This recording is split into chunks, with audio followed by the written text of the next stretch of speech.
Question है चुंबकीय बल रेखाएं के गुणों को लिखें। चुंबकीय बल रेखाएं के गुणों को लिखें। तो चुंबकीय बल रेखाएं के निम्न गुण हैं। चुंबकीय बल रेखाएं के निम्न गुण हैं। पहला, चुंबकीय बल रेखाएं वक्र लूप बनाती है। वक्र लूप मतलब गोल लूप बनाती है। वक्र यानी डॉट डॉट डॉट से ऐसे भी हम लोग इसको गोल भी कर सकते हैं। जैसे वक्र लूप बनाती है कि मतलब यहाँ से ये dot dot dot dot dot वक्र लूप बनाती है। चुंबकीय बल रेखाएं वक्र लूप बनाती है। यदि चुंबकीय क्षेत्र एक समान हो तो चुंबकीय बल रेखाएं एक दूसरे के समांतर होती है।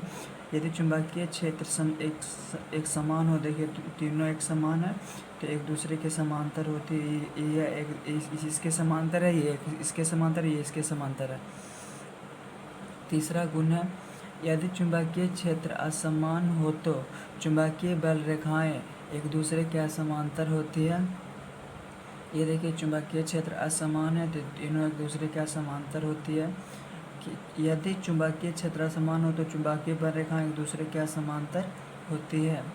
यानी कि तीनों असमान है तो चुंबकीय क्षेत्र भी एक दूसरे के, चुंबकीय बल रेखाएं भी एक दूसरे के समांतर होती है।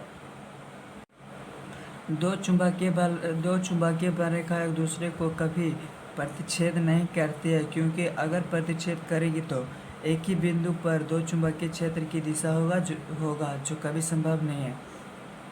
दो चुंबकीय बल रेखाएं अगर एक दूसरे को प्रतिच्छेद करेगी तो एक ही बिंदु पर चुंबकीय क्षेत्र की दिशा दो होगी, एक इधर हो जाएगा, एक इधर हो जाएगा, इसलिए ये संभव नहीं है। दो चुंबकीय बल रेखाएं एक दूसरे को कभी प्रतिच्छेद नहीं करती है। दो चुंबकीय क्षेत्र के समान पोल विकर्षित करते हैं।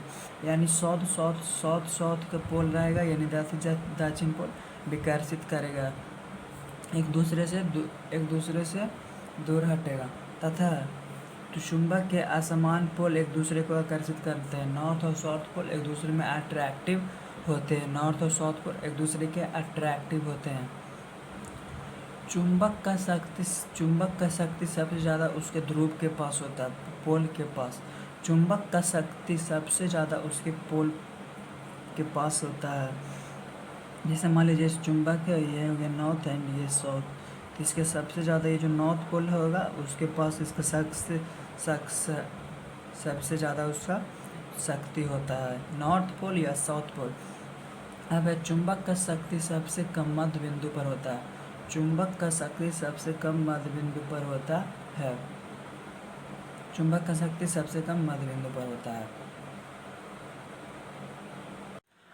बायो-सावर्त नियम से आप क्या समझते हैं उसका व्यंजक प्राप्त करें। बायो-सावर्त नियम से आप क्या समझते हैं उसका व्यंजक प्राप्त करें। तो जब किसी चालक तार में विद्युत धारा प्रवाह होती है तो चालक तार के आसपास चुंबकीय क्षेत्र उत्पन्न होता है। इस नियम के अनुसार उत्पन्न चुंबकीय क्षेत्र धारा अल्पांश के समानुपाती होता है। धारा अल्पांश के समानुपाती होता है। डीवी समानुपाती आइडियल यानी धारा अल्पांश इसे कहते हैं। इसको समीकरण 1 मान लेते हैं। दूसरा है चुंबकीय क्षेत्र साइन थीटा के समानुपाती होता है। चुंबकीय क्षेत्र साइन थीटा के समानुपाती होता है, तो यानी डीवी समानुपाती साइन थीटा, इक्वेशन 2 मान लेते हैं। चुंबकीय क्षेत्र दूरी के वर्ग के व्युत्क्रमानुपाती होता है। चुंबकीय क्षेत्र दूरी के वर्ग के व्युत्क्रमानुपाती होता है, तो डीवी समानुपाती 1/r²। समीकरण 1, 2 और 3 से, तो डीवी बराबर म्यू नॉट बटा 4 पाई आइडियल साइन थीटा बटा r²। यही होगा बायो-सावर्त का नियम। देखिए यह है एक चालक तार है, इसमें जब विद्युत धारा प्रवाहित करते हैं तो थीटा कोण के साथ r, ये जो r दूरी है ये चुंबकीय क्षेत्र है। चुंबकीय क्षेत्र उत्पन्न होता है r, इसका मतलब त्रिज्या हो गया। ये थीटा कोण बनाएगा, तो वही चुंबकीय क्षेत्र जो होता है साइन थीटा के समानुपाती होता है। और ये जो आइडियल है धारा अल्पांश है। जब किसी चालक तार से विद्युत धारा प्रवाहित किया जाता है तो चालक तार के आसपास चुंबकीय क्षेत्र उत्पन्न होता है। तो उत्पन्न चुंबकीय क्षेत्र धारा अल्पांश के समानुपाती होता है। दूरी, ये जो r दूरी है उसके वर्ग के व्युत्क्रमानुपाती होता है एवं धारा अल्पांश के समानुपाती होता है, उसे ही हम लोग बायो-सावर्ट का नियम कहते हैं। बायो-सावर्ट का नियम का थ्योरी एक बार फिर से, जब किसी चालक तार में विद्युत धारा प्रवाह होती है तो चालक तार के आसपास चुंबकीय क्षेत्र उत्पन्न होता है। इस नियम के अनुसार उत्पन्न चुंबकीय क्षेत्र धारा अल्पांश के समानुपाती होता है, अर्थात dV समानुपाती आइडियल चुंबकीय क्षेत्र साइन थीटा के समानुपाती होता है। dV समानुपाती साइन थीटा। दूसरा इस इक्वेशन, चुंबकीय क्षेत्र दूरी के वर्ग के व्युत्क्रमानुपाती होता है। dV समानुपाती 1/r²। समीकरण 1, 2 और 3 से dV बराबर μ0/4 पाई आइडियल साइन थीटा बाई r² धारा अल्पांश। जब कि चालक तार यानी चालक तार से धारा प्रवाहित करेंगे तो ये धारा अल्पांश आइडियल हो गया, थीटा हो गया, दूरी r हो गया, चुंबकीय क्षेत्र P बिंदु पर चुंबकीय क्षेत्र dV हो गया। इसी को हम लोग बायो-सावर्ट का नियम कहते हैं। 5 नंबर का VVI है। चलिए पढ़ते हैं। लॉरेंज बल किसे कहते हैं? हमारा क्वेश्चन है VVI टॉपिक। लॉरेंज बल किसे कहते हैं? बोर्ड एग्जाम से पूछे जाते हैं 2 नंबर्स में। इसमें इससे ऑब्जेक्टिव्स भी बहुत ज़रूरी आते हैं, तो ध्यान से देखिएगा। जब कोई आवेश 3D चुंबकीय क्षेत्र में गति करती है यानी मोशन करती है, 3D मतलब समझ रहे हैं आप लोग, जैसे क्यूब हो गया, डाइस जिसको बोलते हैं वो 3D होता है।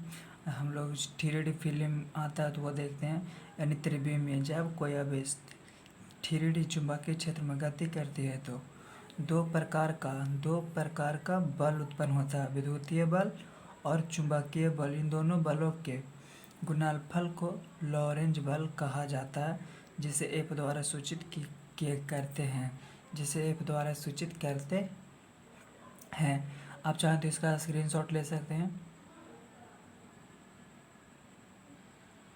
लॉरेंज बल कहा जाता है जिसे F द्वारा सूचित किया जाता है। तो F बराबर AP प्लस जो विद्युतीय बल हो गया और चुंबकीय बल। तो परिमाण में F बराबर QE plus QBB sine theta, QB हो गया चुंबकीय क्षेत्र, B यानी कोई गति करती है तो V वेलोसिटी यानी वेग, गति करेगी तो वेलोसिटी हो जाएगा। अब हो जाएगा परिमाण में Q बराबर F बराबर QE plus QBB sine theta. तो F बराबर QE, तो इसको हम कॉमन, Q है जो दोनों तरफ है तो Q कॉमन ले लेंगे तो E plus BB sine theta. VVI object, अब ये हो गया तो एकदम पक्का है, ये ऑब्जेक्टिव्स में सिर्फ यही पूछे जाते हैं। तो अब है VVI objective force board exam. आप भी चाहें तो इसको स्क्रीनशॉट ले सकते हैं। लॉरेंज बल कौन है? तो F बराबर E plus BB sine theta. चूँकि ये नहीं है, हम काची बोल रहे हैं F बराबर QE plus BB sine theta, तो ये तो पहला नहीं होगा। अब हो जाएगा F बराबर Q into E plus BB sine theta, या C में है बहुत या D में, नोट नन ऑफ दीजिएगा। तो इसका आंसर हो जाएगा B। हमारा चैनल अच्छा लगा हो तो चैनल को लाइक, सब्सक्राइब, शेयर जरूर करें। भारद्वाज एकेडमी।